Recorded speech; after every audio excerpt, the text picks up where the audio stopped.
ជំរាបសួរពុកម៉ែបងប្អូនអ្នកទាំងអស់គ្នាដែលនិយមចូលចិត្តហូបត្រេននៅស្រុកមេមត់យើងហើយថ្ងៃនេះក្រុមការងារមន្ត្រីកសិកម្មឃុំស្រុកមេមត់បានចុះមកចំការមួយដែលស្ថិតនៅភូមិជ្រៃឃុំត្មងស្រុកមេមត់ហើយចំការគាត់ដាំដុះ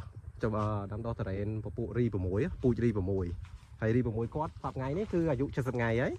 គឺនៅក្នុងតែ20ថ្ងៃទៀតទេគឺដល់ថ្ងៃប្រមូលផលហើយបើយើងគិតទៅ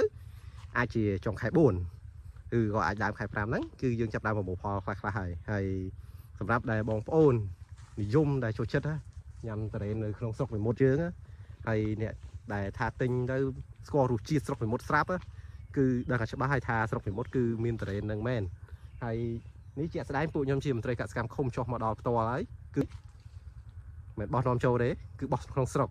ហើយរី6នេះគឺអាយុវាដូចខ្ញុំនិយាយពីដើមអញ្ចឹងគឺ70ថ្ងៃប្រមូលផលគឺចុងខែ4ដើមខែ5ហើយបើបងប្អូនណាដែលចង់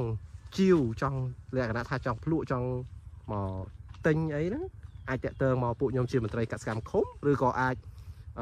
តាក់ទងទៅម្ចាស់ចការផ្ទាល់ដែលលេខទូរស័ព្ទខ្ញុំនឹងដាក់នៅលើវីដេអូហ្នឹងហើយត្រេនគាត់នេះជាក់ស្ដែងយើងមកមើលទៅ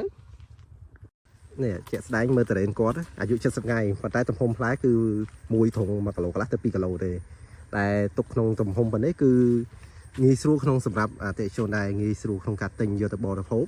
ដោយសារមួយផ្លែមួយត្រឹមតែ20000ឬក៏30000តិចតួច40000អីទេបើយើងទុកក្នុងទំហំផ្លែ5-6គីឡូយើងអាចឡើងដល់5-60000ក្នុងមួយផ្លែអញ្ចឹងអ្នកទិញក៏អាចស្ដាយអ្នកលក់ក៏ពិបាកលក់ដែរអញ្ចឹងបាន